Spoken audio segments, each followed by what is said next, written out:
Cuando el programa Apolo nos llevó a la Luna, nuestra perspectiva cambió para siempre. Roger, Zero G, and I feel fine. Capsule is turning around. Oh, that view is tremendous. Por primera vez, podíamos admirar a la Madre Tierra desde la distancia.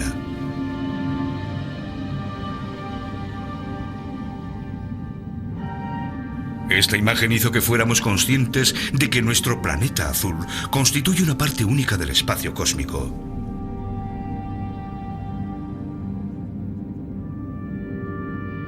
A medida que los telescopios nos permitieron extender nuestra visión más allá del sistema solar, empezamos a darnos cuenta de que nuestro mundo es una parte más de una tormentosa y creativa galaxia.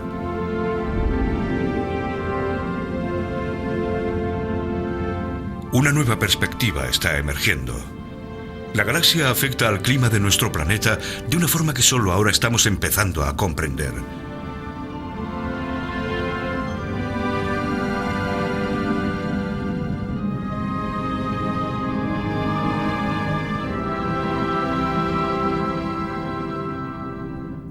El astrofísico danés Henrik Svesmark lleva más de una década trabajando en una nueva teoría sobre el clima. Una teoría que cambiará nuestra percepción del cambio climático. Los procesos que tienen lugar en nuestro universo, desde las estrellas que explotan a los cambios dramáticos que experimenta la actividad solar, nos están afectando mucho más directamente de lo que jamás hubiéramos imaginado. Svesmark lleva años intentando hacerse oír por una comunidad científica que se resiste a aceptar la idea de que el actual cambio climático podría obedecer a causas naturales. Lo cierto es que las nubes y el vapor de agua son las mayores causantes del efecto invernadero que sufre el clima terrestre. El secreto del clima de la Tierra se oculta en las nubes que cubren nuestros cielos. Ahora todo el mundo habla del CO2, pero las nubes son un factor de suma importancia en el cambio climático.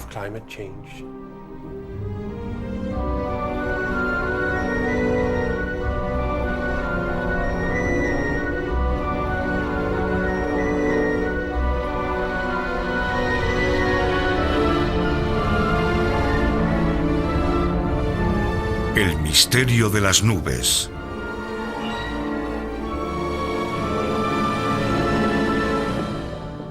Sin las nubes, el clima de la Tierra sería completamente diferente y bastarían unos pequeños cambios en la capa de nubes que cubre la Tierra para que cambiara nuestro clima.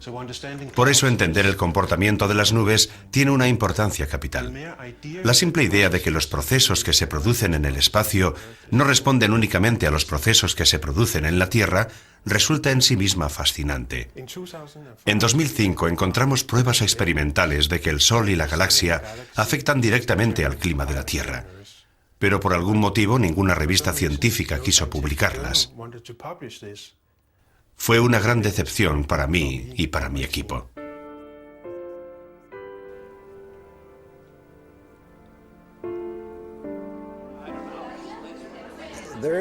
Hay un problema que siempre nos ha acompañado. La ciencia raramente recibe de buen grado las nuevas ideas, sobre todo cuando es un joven casi desconocido quien propone un punto de vista radicalmente distinto al vigente. Esa persona puede tener muchos problemas para publicar sus teorías. Yo considero que en vez de pensar que las nubes son el resultado del clima, deberíamos pensar justo lo contrario. El clima es el resultado de los cambios que experimentan las nubes.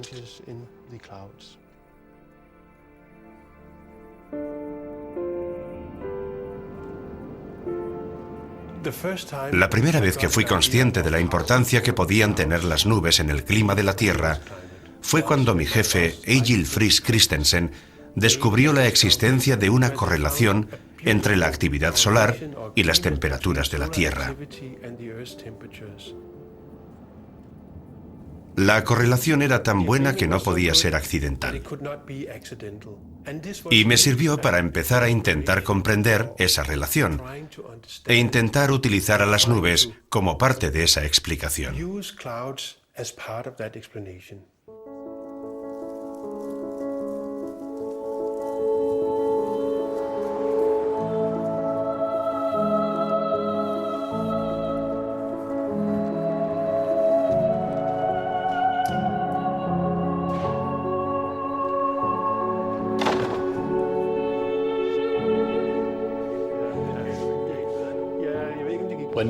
Nosotros publicamos nuestra teoría en 1991, en un momento en el que todo el mundo creía que el calentamiento que se había producido a lo largo del siglo respondía principalmente al aumento del dióxido de carbono y los gases de efecto invernadero producidos por el hombre.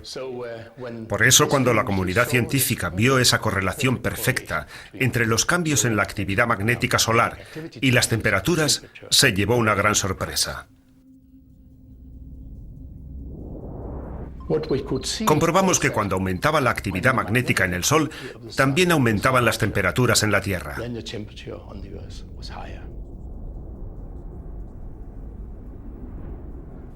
Nadie podía explicar cuál era el mecanismo causante de esa correlación.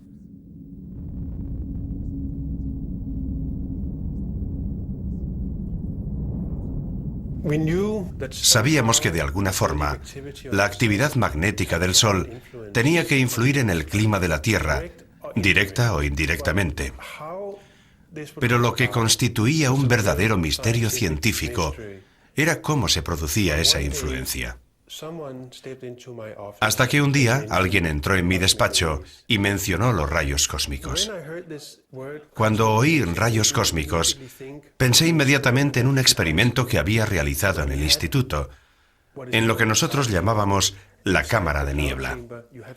Dentro de la cámara de niebla teníamos un aire supersaturado de agua, y cuando entraban las partículas de rayos cósmicos, se formaba una hilera de pequeñas gotitas, una especie de nube en miniatura. Con esa imagen en mente pensé, ¿y si los rayos cósmicos son los responsables de la formación de las nubes? ¿Y si el Sol, con su campo magnético, es capaz de cambiar la capa de nubes de la Tierra? Eso explicaría perfectamente el hecho de que el Sol pudiera ser el responsable del clima por medio de las nubes que vemos en el cielo.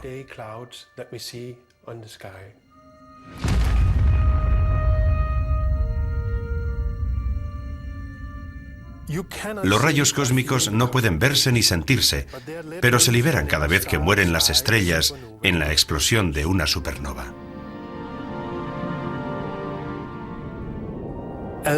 Las partículas atómicas, cargadas con una gran cantidad de energía, recorren la galaxia casi a la velocidad de la luz.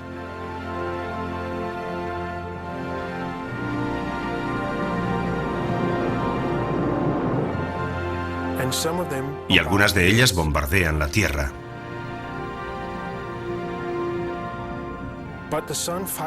Pero el Sol lucha contra los rayos cósmicos y controla el número de ellos que llegan a la atmósfera.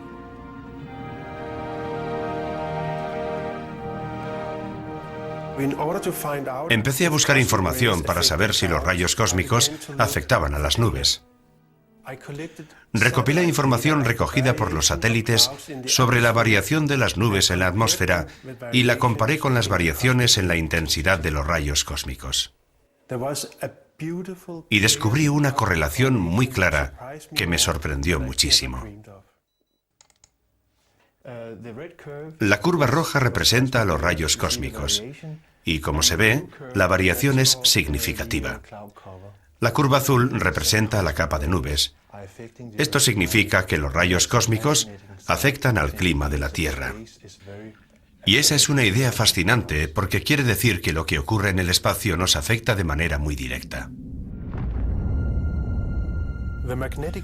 Los campos magnéticos provenientes del Sol se han duplicado en los últimos 100 años. Como resultado, cada vez han llegado menos rayos cósmicos a la atmósfera y se han formado menos nubes.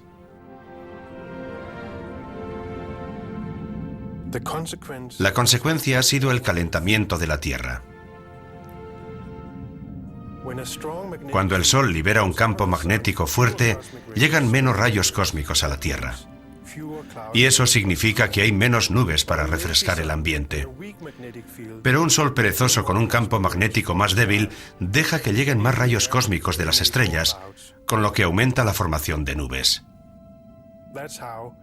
Así es como el Sol y las estrellas controlan la formación de nubes en la Tierra. El profesor Svensmark, desde Dinamarca, sugirió que el efecto de los rayos cósmicos era muy importante Se basó en la gran correlación existente entre la capa de nubes de la Tierra y la intensidad de los rayos cósmicos. La magnitud del efecto, si su teoría es correcta, indicaría que ese efecto es tan poderoso como el actual efecto invernadero o la variación del brillo solar. Naturalmente, aún está por ver si ese efecto es válido, pero se trata de una contribución muy importante a este debate que merece ser investigada cuidadosamente.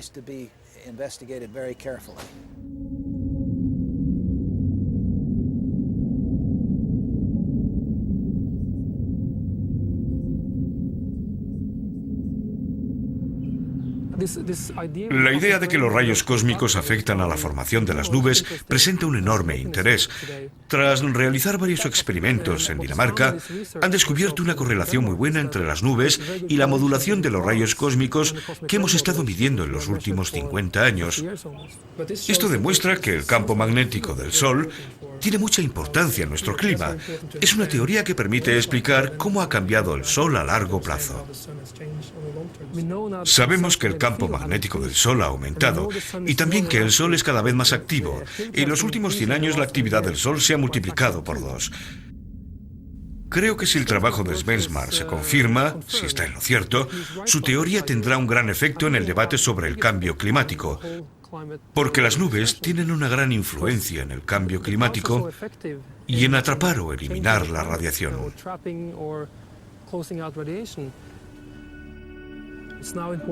Es importante seguir investigando para entender ese mecanismo. Por eso creo que debemos tomarnos esta teoría muy en serio e intentar entender este mecanismo.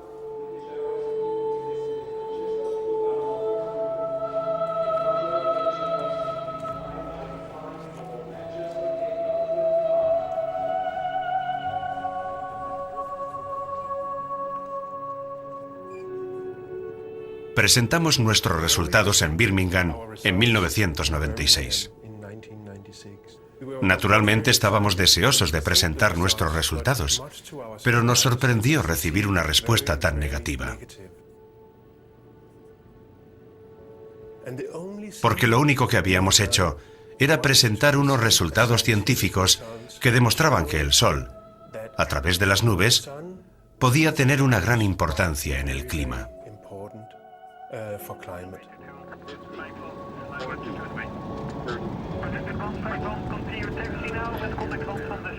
Naturalmente hubo una reacción del panel internacional sobre el cambio climático, el panel de la ONU. Bert Bolin, que era el presidente científico en ese momento, declaró que era irresponsable por nuestra parte decir que cualquier otra causa distinta al CO2 pudiera tener influencia en el cambio climático. No hay duda de que el Sol afecta al clima, pero la comunidad científica se negaba a aceptar la idea de que el Sol pudiera tener un gran impacto en el clima. La idea fue considerada un desastre. Las respuestas que tuvimos llegaron a asombrarme.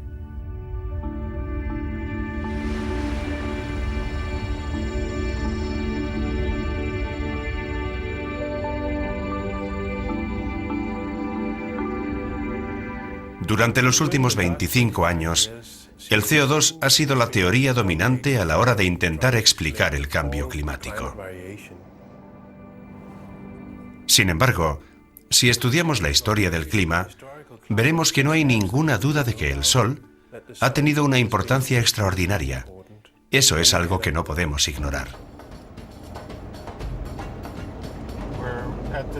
Estamos en el Mar Muerto.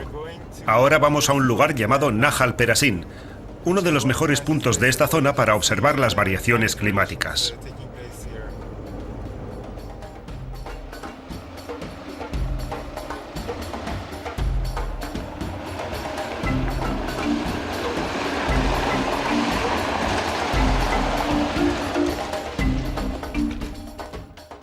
La gente piensa que el Sol es una bola de gas que se mantiene siempre constante e inactivo, pero eso es falso.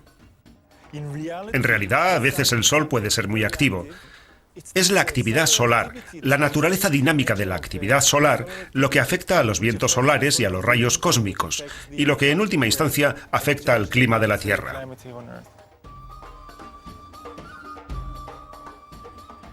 Las variaciones del clima de las últimas décadas, centurias o milenios pueden reconstruirse en muchas partes del mundo. Ahora estamos en el Mar Muerto. Hace 20.000 años el nivel de las aguas era más alto que en la actualidad. El agua llegaba a una altura mucho más alta de la que estamos ahora. Y todos los años se han ido formando depósitos en el lecho del lago. Aquí podemos ver esos depósitos anuales. En invierno se depositan los depósitos oscuros y en verano se depositan los brillantes. Y el ratio de las bandas oscuras y brillantes nos cuenta la historia climática. Nos dice cómo ha variado aquí el clima a lo largo de los años.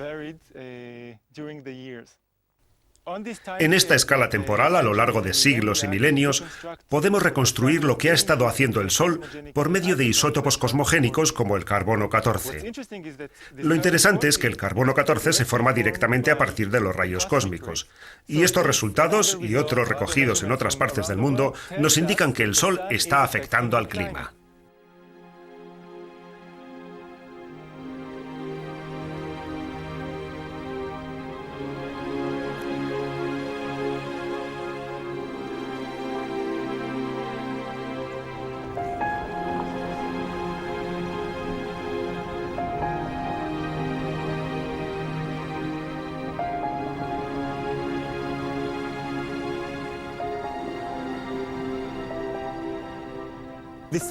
Esta relación entre la actividad solar y el clima de la Tierra no es una mera hipótesis.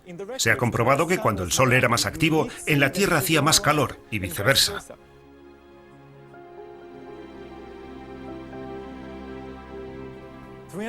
Hace 300 años, por ejemplo, el Sol no era muy activo y tuvimos la llamada Pequeña Edad de Hielo, un periodo de enfriamiento global. Hace 1000 años el Sol estuvo activo, tan activo como en la actualidad, y vivimos un periodo de calentamiento global. Los vikingos pudieron recorrer toda Groenlandia porque las costas del norte de Groenlandia no estaban heladas.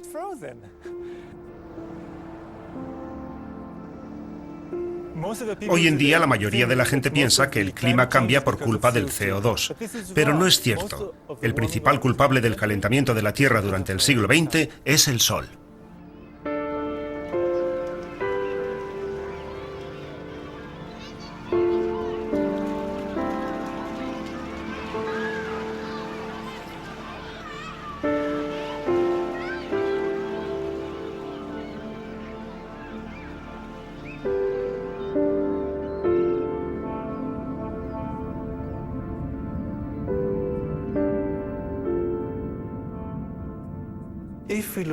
Si contemplamos la Tierra desde el espacio, veremos que entre el 60 y el 70% de su superficie está cubierta por nubes.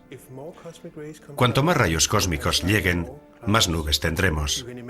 Y al contrario, cuanto menos rayos cósmicos lleguen, menos nubes tendremos. En vez de pensar en las nubes como un resultado del clima, debemos pensar que el clima es el resultado de la acción de las nubes, porque las nubes reciben sus órdenes de las estrellas.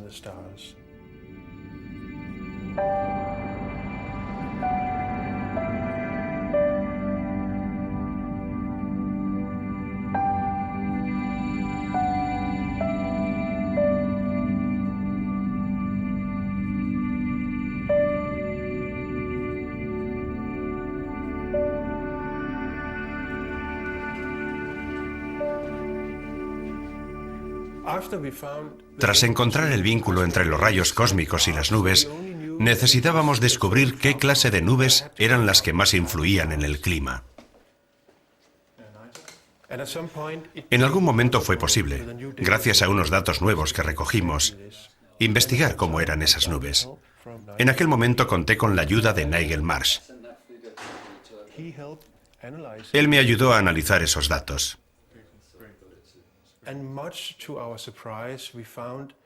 Y para nuestra sorpresa, descubrimos que el vínculo se establece a través de las nubes bajas. Parece ser que los rayos cósmicos cambian a las nubes bajas. Muy bien, luego hablamos, sí. Adiós. Y esa era una noticia muy buena para nuestra teoría.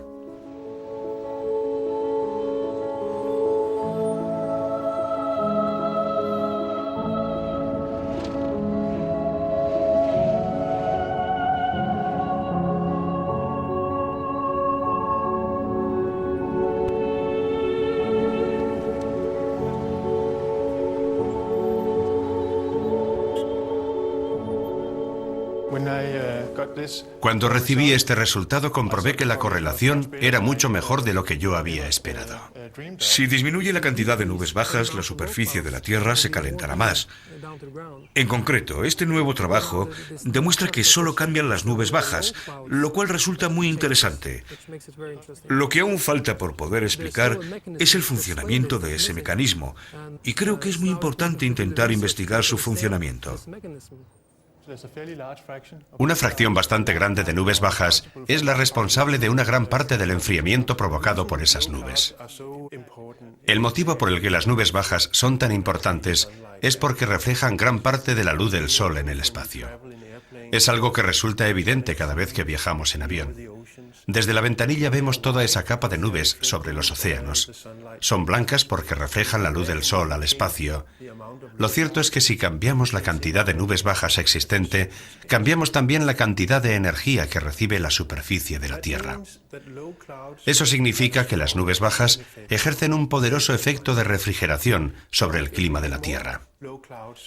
Por eso, cuantas más nubes bajas haya, más frío será el clima.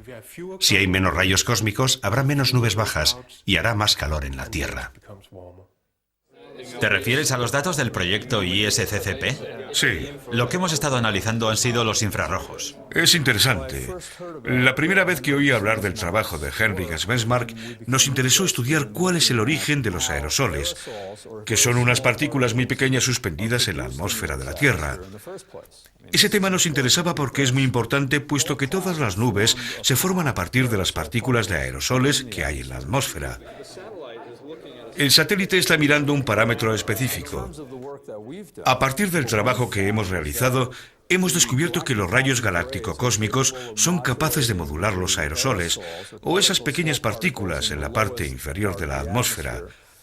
De hecho, podemos demostrar que los aerosoles producidos por rayos galáctico-cósmicos se modulan de forma significativa en la capa inferior de estas nubes que producen un efecto refrigerante en la Tierra.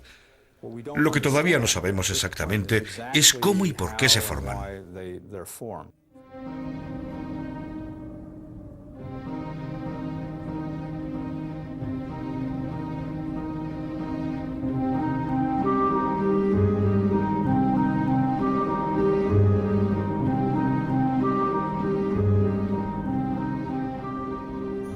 Inicialmente todas las gotas de una nube se forman en el aire a partir de una partícula.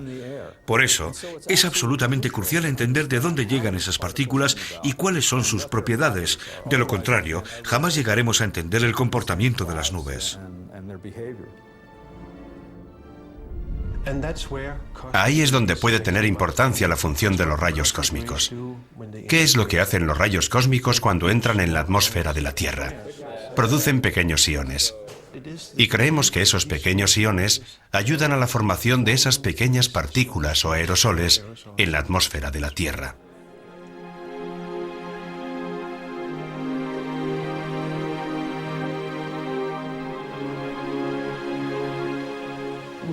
La mayoría de la gente piensa que las nubes se forman a partir del agua que hay en la atmósfera. Pero eso no es cierto. La única forma en la que pueden formarse las nubes en la atmósfera, en nuestra atmósfera, en condiciones normales, es condensándose en una partícula de aerosol preexistente en el aire. Todas las gotas de las nubes que se forman en el aire se forman a partir de una partícula. Todas las nubes se forman a partir de estos aerosoles.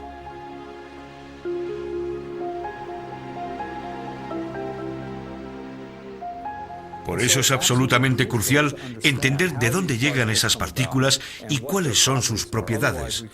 De lo contrario, jamás llegaremos a entender el comportamiento de las nubes.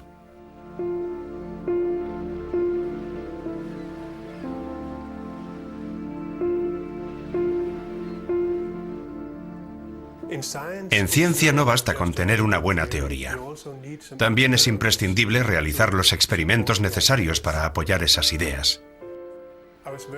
Yo estaba decidido a hacer un experimento para demostrar la existencia de una conexión entre los rayos cósmicos, la formación de los aerosoles y las nubes.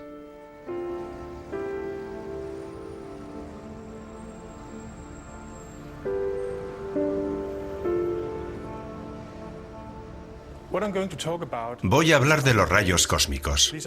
Se trata de unas partículas cargadas de energía.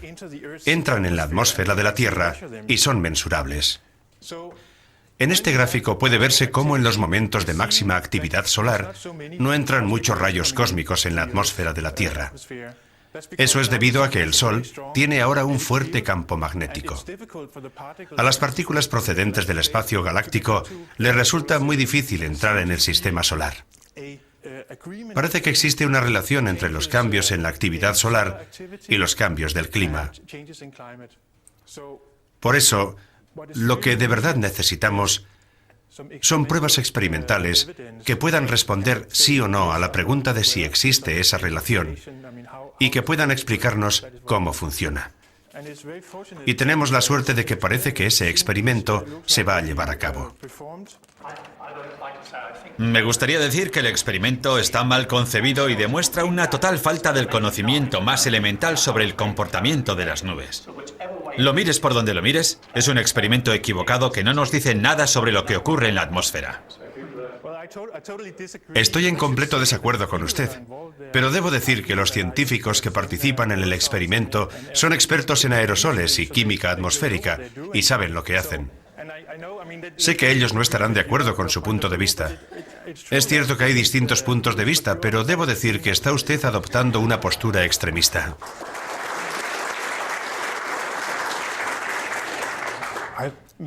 En muchas de mis conferencias me encuentro con personas que se enfurecen al oírme exponer mis ideas y que me dicen que lo que estoy haciendo es una completa pérdida de tiempo. ¿Ha leído usted mi libro? Bueno, lo conozco. Entonces no debería discutir conmigo sobre la física de las nubes.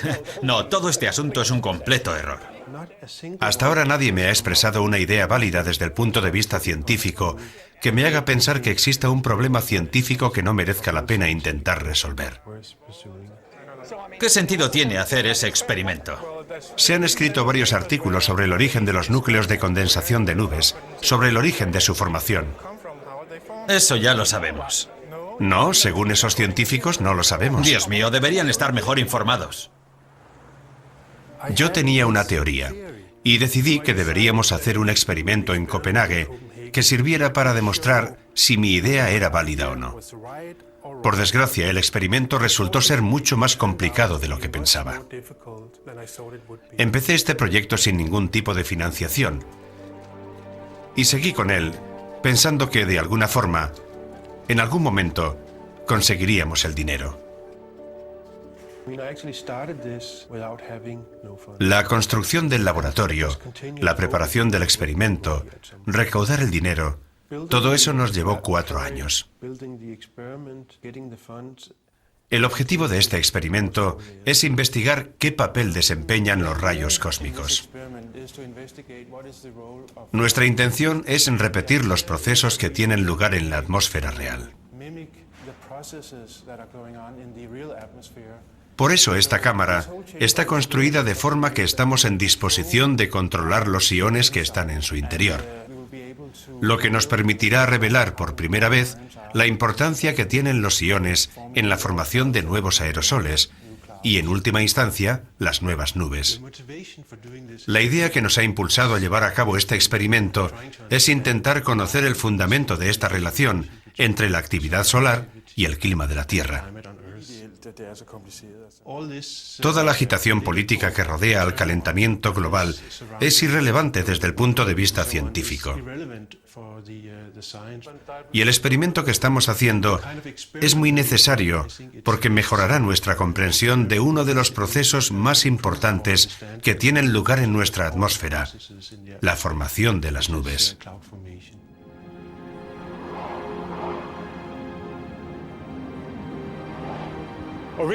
Este asunto empezó a interesarme cuando un colega alemán me preguntó cuáles eran los efectos de las supernovas en la vida sobre la Tierra, y decidí darle una respuesta meditada.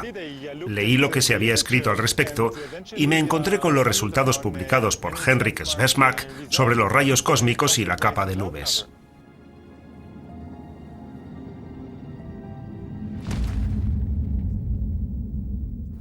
Y me di cuenta de que si esa hipótesis es correcta y los rayos cósmicos afectan a la capa de nubes y al clima, eso significaría que las variaciones que no se originan en el Sol, las variaciones que se originan en toda la Vía Láctea, también afectarían al clima de la Tierra. A mí me interesó la astronomía desde niño. Por eso me hice astrónomo. Y desde niño me impresionó el hecho de que puedes salir una noche en completa oscuridad y ver la Vía Láctea, esa hermosa galaxia a la cual pertenecemos. Es la galaxia en la que vivimos. Es parte de nosotros y lo que ocurre en ella nos afecta. Afecta al clima de la Tierra y eso es algo que debemos tener en cuenta si queremos comprender las variaciones que ha experimentado el clima en el pasado.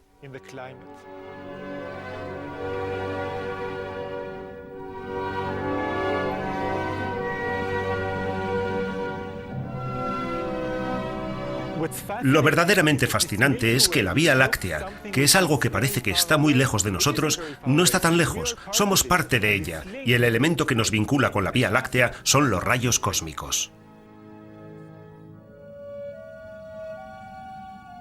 El sistema solar entra y sale de los brazos espirales, y los brazos espirales son las regiones donde están las estrellas nuevas. Las estrellas nuevas son también algunas de las estrellas pesadas que viven muy poco y explotan en supernovas.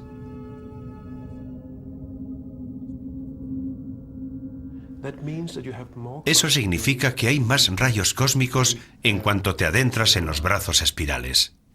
Si contemplamos la Vía Láctea desde arriba, veremos 4 brazos espirales. Y eso es debido a que la Vía Láctea es una galaxia con brazos espirales. Por eso tenemos 4 brazos espirales. Nosotros estamos localizados aquí, en un pequeño brazo. Nosotros rotamos alrededor del Sol una vez al año, pero el sistema solar rota alrededor de la Vía Láctea una vez cada 250 millones de años. Esa es la duración de un año galáctico. Eso significa que cada 150 millones de años pasamos a un brazo espiral distinto de la galaxia, donde el frío aumenta y la temperatura desciende entre 5 y 10 grados. Cuando estamos fuera de un brazo espiral hace más calor. Ahora estamos en este pequeño ramal, por lo que bajarán las temperaturas. Cuando entremos en un brazo espiral de la galaxia, aumentará el número de rayos cósmicos que lleguen a la Tierra. Aumentará tanto la ionización atmosférica como los núcleos de condensación de nubes, y por consiguiente, habrá más nubes de baja altitud. O para ser más precisos, habrá nubes de baja altitud más blancas que reflejan mejor los rayos de sol y refrescan la Tierra. En resumen, cuando entramos en un brazo espiral de la galaxia, debemos esperar que bajen las temperaturas.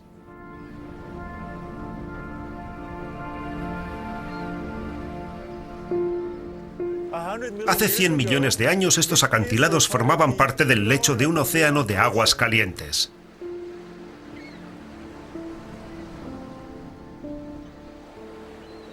En aquel tiempo, la Tierra estaba entre los brazos espirales de la galaxia. En la Tierra hacía mucho más calor. Los dinosaurios tomaban el sol en Alaska y la Antártida.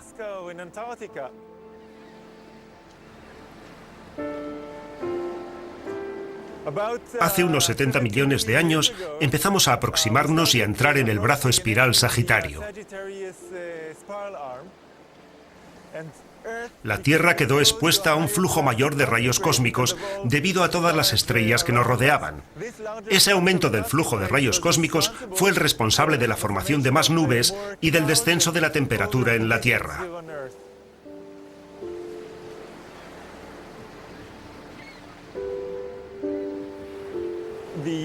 Las capas de hielo que se formaron debido al descenso de las temperaturas sacaron a los acantilados del agua como si fueran excavadoras y modificaron el paisaje.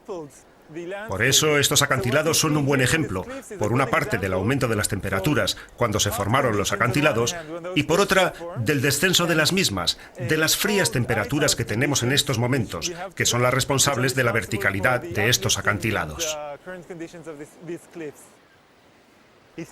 Puede que suene extraño hablar del efecto nevera que tenemos en la actualidad, pero si estudiamos la escala del tiempo, veremos que durante la mayor parte de la historia de la Tierra no existían las capas de hielo, y hoy las tenemos. Hace 450 millones de años hacía mucho frío en la Tierra.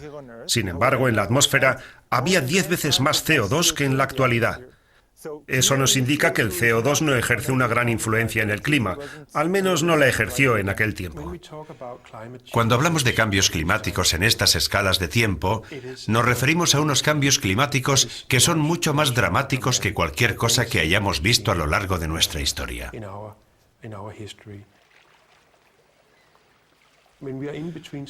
Cuando estamos entre los brazos espirales, parece que estamos en un período de calor, llamado invernadero, en el que se derrite la mayor parte del hielo de la Tierra. El hielo simplemente desaparece. Cuando estamos en los brazos espirales, la mitad de la superficie de la Tierra queda cubierta de hielo, y los cambios que experimenta el clima son mucho más drásticos que cualquier cambio que hayamos visto últimamente. Durante los últimos 1000 millones de años, la Tierra ha pasado por periodos en los que hacía frío y periodos en los que hacía calor. Curiosamente, los periodos en los que hacía frío coinciden con los datos astronómicos que nos dicen cuándo deberíamos haber pasado por los brazos espirales de la galaxia. Un día me di cuenta de que era posible reconstruir el flujo de rayos cósmicos.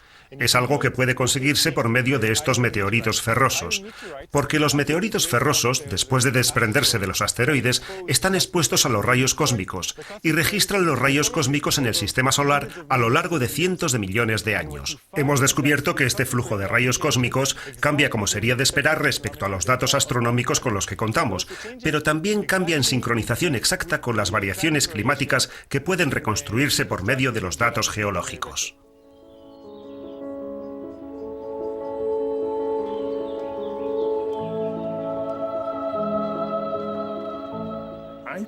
Me he pasado casi toda la vida trabajando en temas relacionados con el medio ambiente.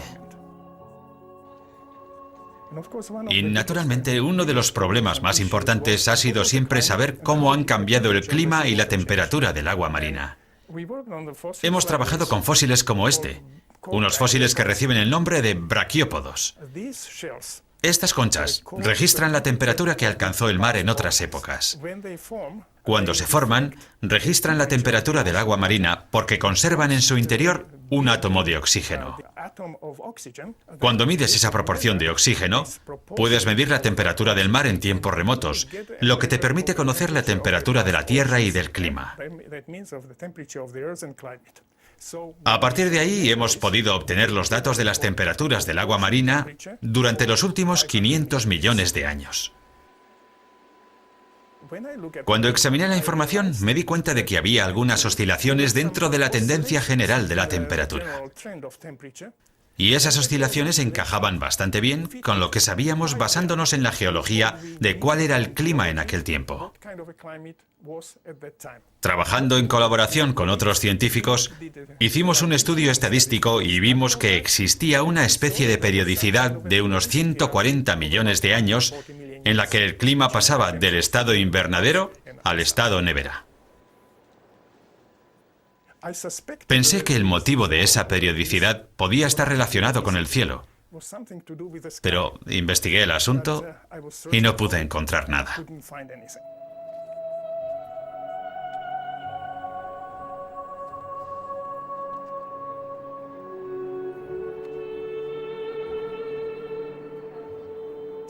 Así que abandoné la investigación porque no encontré ninguna explicación. Jan Weiser reconstruyó la temperatura utilizando registros geoquímicos. La diferencia entre esa reconstrucción y la que utilicé yo estriba en que Jan Weiser reconstruyó la temperatura, lo que significa que él sabía exactamente el calor y el frío que hacía. Por eso le mandé un email. Una tarde estaba en mi despacho trabajando. De pronto recibí un email. Era de Nir Shabib, y en él me decía que podía tener una explicación para mí. Me dijo que estaba trabajando en una variabilidad de los rayos cósmicos con unos intervalos de tiempo más o menos similares a los míos, y que la variabilidad en la cantidad de rayos cósmicos que llegó a la Tierra a lo largo de ese intervalo de tiempo era más o menos similar a las variaciones registradas por los átomos de oxígeno y por el clima que habíamos observado nosotros. Después de trabajar en colaboración con Jan Weiser, conseguimos obtener una reconstrucción de las temperaturas. Y lo que nos indicaba esa reconstrucción es que la temperatura de la Tierra había bajado entre 5 y 10 grados cuando estábamos dentro de los brazos espirales de la galaxia. Nadie había descubierto nada parecido antes, y nosotros nos quedamos asombrados, porque eso significaba que los rayos cósmicos son el elemento que más afecta al clima de la Tierra, al menos en una escala de tiempo geológica. Y la única explicación válida para ese supuesto es la teoría de Svesmark sobre la capa de nubes. Este es el resultado que obtenemos cuando comparamos los registros geológicos con los registros astronómicos. Como vemos, los dos códigos de barras nos dan como resultado el mismo producto. La línea negra es la reconstrucción geológica de la temperatura de la Tierra obtenida utilizando los registros geoquímicos de Jan Weiser. La línea roja representa las variaciones en el flujo de rayos cósmicos. Si superponemos las dos líneas, vemos que la correlación es muy buena. Estadísticamente es muy significativo, aunque no siempre hay que creer en las estadísticas. Por ahora nos basta saber que la correlación existe. Se ha dicho muchas veces que el Sol no es el responsable del calentamiento que hemos experimentado en los últimos 20, 40 años. Sin embargo, si analizamos los registros obtenidos del océano, veremos que existe una correlación muy buena entre temperatura y actividad solar. Lo que vemos aquí es la temperatura del océano hasta una profundidad de 50 metros. Pero si comparamos la correlación general con la oscilación de la curva roja, vemos que es también muy buena. Y la curva roja representa a los rayos cósmicos. Representa la variación de los rayos cósmicos a lo largo de este periodo. Esto significa que incluso hoy el Sol domina la evolución de las temperaturas. La ha dominado en el pasado, la domina en la actualidad y la dominará en el futuro. El experimento que está teniendo lugar en Copenhague es crucial, porque si tiene éxito, arrojará mucha luz sobre el origen físico del vínculo entre los rayos cósmicos y el clima. Esa será la última pieza del rompecabezas que nos dará una imagen completa. La formación efectiva de los aerosoles se corresponde con más o menos precisión con lo que ocurre en los océanos. El experimento no es una máquina que enciendes y te ofrece un resultado. Recibes muchísimos resultados y haces muchos experimentos e intentas ver si todo coincide con la interpretación que estás ofreciendo. Confío en que los resultados de este experimento nos permitan saber exactamente cómo afecta el Sol al clima, cómo modula los rayos cósmicos que llegan a la Tierra, cómo los rayos cósmicos controlan el nivel de la ionización y cómo la ionización controla el clima, probablemente por medio de la formación de la capa de nubes.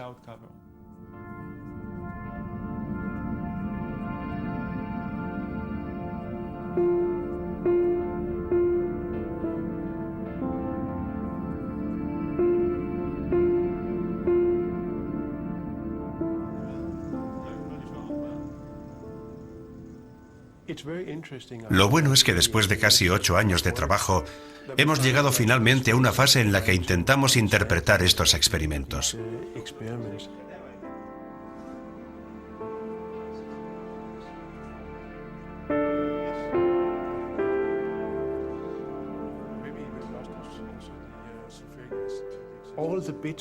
Hemos tardado casi un año en reunir todas las piezas de información. Así que no se trata de que te levantes un día y digas, ¡Eureka! Ya tengo los resultados. No es eso. Hay que trabajar mucho.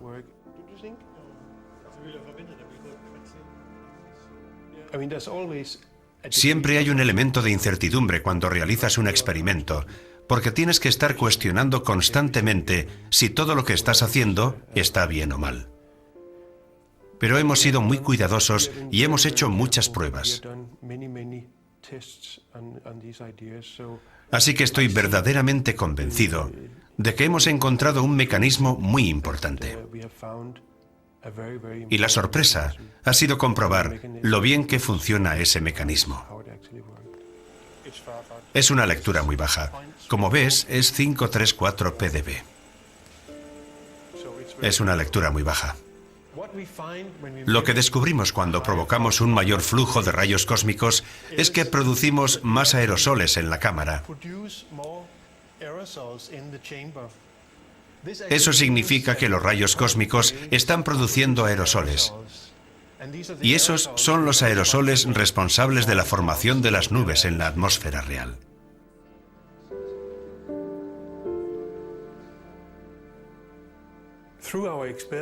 A través de nuestros experimentos hemos encontrado una explicación para la química atmosférica que creemos es la responsable de la formación de nuevos aerosoles y por consiguiente de las nubes de la atmósfera terrestre. Lo que demuestra que lo que acontece en el universo afecta al clima de la Tierra en un grado desconocido hasta ahora.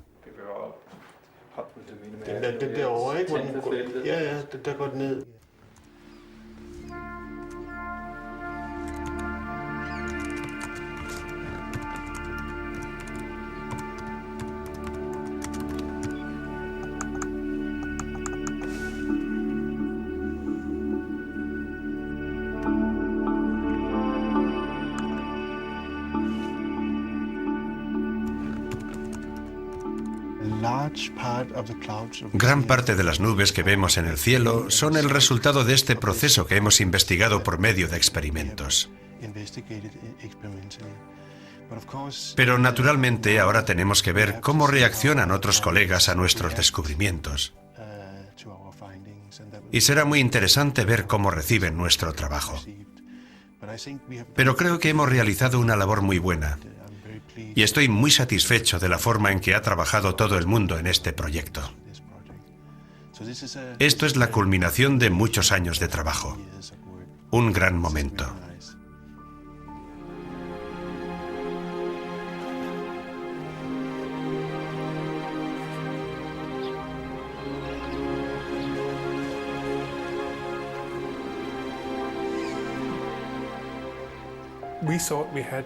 Creíamos que habíamos realizado un gran descubrimiento científico.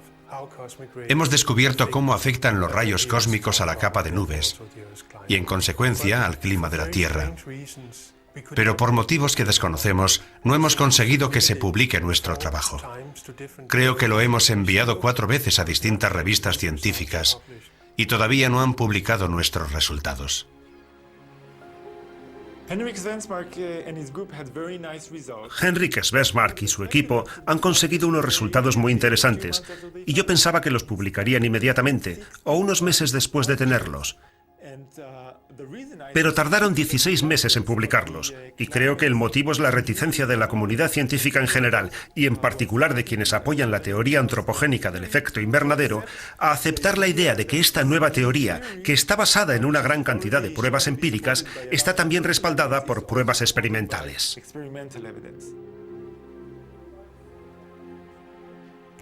Lo más frustrante de este rechazo ha sido que nadie ha dicho que lo que hemos hecho fuera erróneo. Nos decían cosas como «no es interesante» o «es demasiado largo». No ha existido una verdadera crítica a nuestra teoría. Por eso el rechazo ha sido todavía más frustrante. A veces los directores de las revistas científicas son increíblemente ingenuos con este tipo de cosas. Creo que deberían estudiar mejor los trabajos que reciben. Y cuando reciben un informe negativo sin ningún tipo de base real, deberían exigir que una tercera parte expusiera una crítica razonada. Esto nos indica que el calentamiento global se ha convertido en un asunto político y que hay miedo a que una teoría pueda ser políticamente incorrecta. En Estados Unidos tenemos casos de investigaciones muy fundadas sobre el cambio climático que no se publican porque alguien ha decidido que las cosas no son así y que no se pueden publicar esas teorías. Creo que eso no solo es una desgracia para el autor, sino también para el país y el mundo en general, porque se trata de un problema que nos interesa solucionar para saber lo que tenemos que hacer.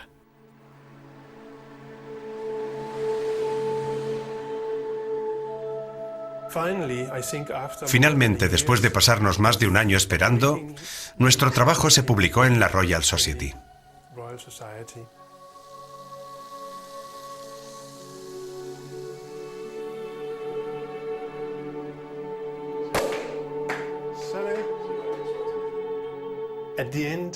Al final de este viaje puedo decir con gran confianza que hemos encontrado una solución muy válida al misterio de las nubes.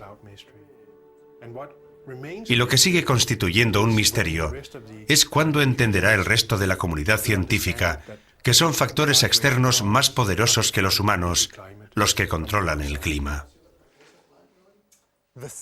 El Sol afecta al clima de la Tierra. La Vía Láctea afecta al clima de la Tierra. Y si queremos entender lo que está pasando, deberíamos tener en cuenta esos factores. Lo importante es saber que en vez de vivir en un planeta aislado, formamos parte de un ecosistema galáctico. Estamos siendo testigos de lo que está ocurriendo a nuestro alrededor.